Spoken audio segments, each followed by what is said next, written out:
So I'm working on a short film. And no, it's not about microbes, but it is about life. All of it, in fact. The History of Life Time-Lapse is a 3D animated fly-through of Earth's entire geological timescale and the diversity of life within it. That's Precambrian microbes, trilobites, fishes, giant bugs, dinosaurs, megalodon, killer koalas, mammoths, big sloths, and even you. And to showcase all this life, we're gonna fly through every single time period through the eyes of an FPV drone. Kinda like this.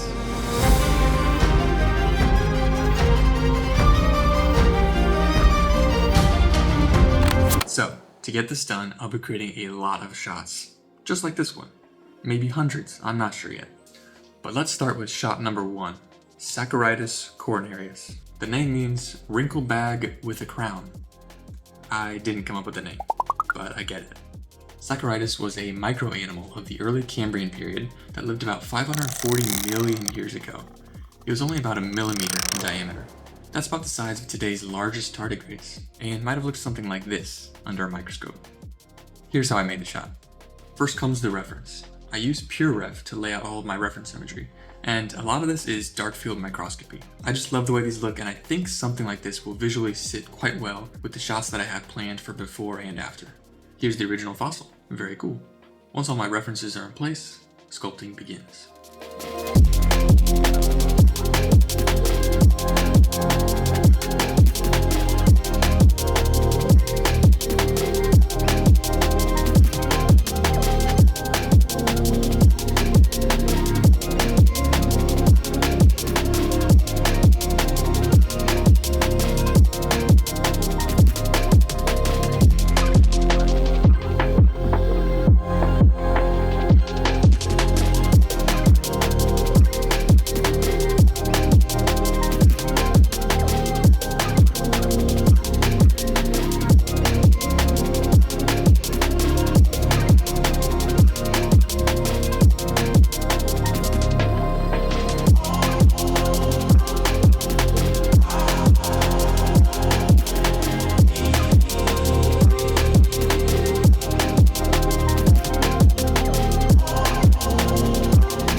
Once I'm happy with the shape, it's time to create some background assets. I really liked these segmented tubular structures from this reference image.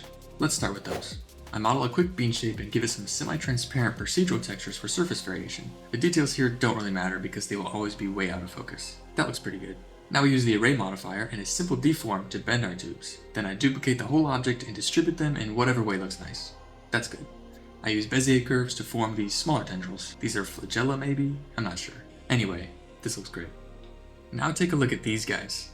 I like the way they move. Let's make them next. This one is also very simple.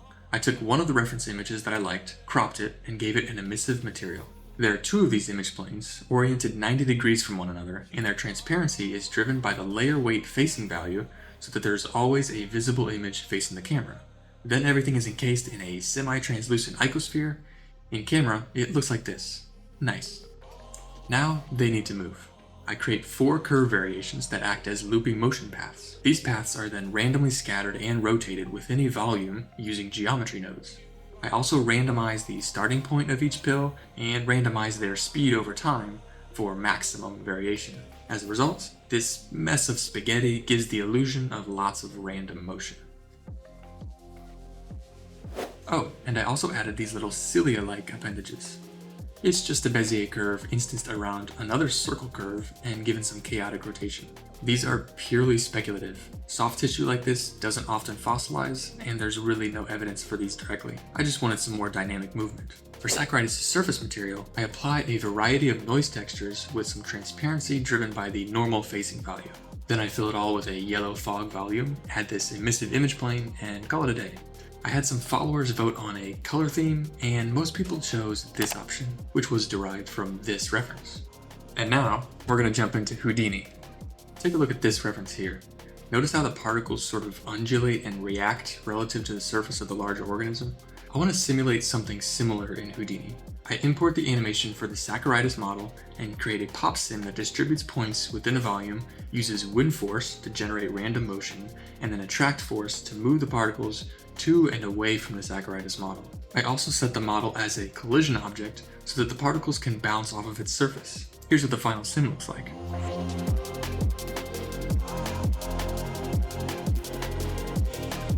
I then export the pop sim as a USD file, and it imports straight into Blender as an animated point cloud. Then I use geometry nodes to instance some assorted particle geometry onto every point in the cloud and assign random rotation and scale. And now we're here.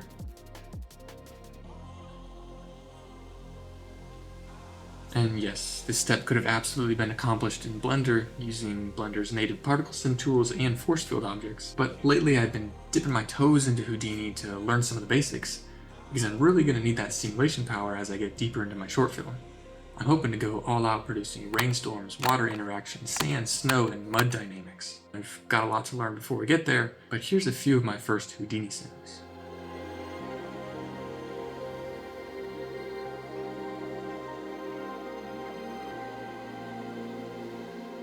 Anyway, back to Saccharitis. Now that all of the assets are in place, this is what we have. I mean, it's alright, But now we get to apply the secret weapon. Let me introduce you to the Lens Sim add-on by Havard Down. This add-on simulates real-world camera lenses, introducing realistic chromatic aberration, vignetting, distortion, and bokeh shapes. These characteristics are super apparent in all of my microscopy references, and it was very important to include them in the final render. Take a look at this comparison. Blender's native camera versus an 800mm Leica lens. This really is the secret sauce to the whole render. Last but not least, it's time for color grading. I render an EXR sequence and pull it into my video editor of choice, DaVinci Resolve. A little curves adjustment here, boost the yellow and purple saturation, some hue correction there, and we have a final shot.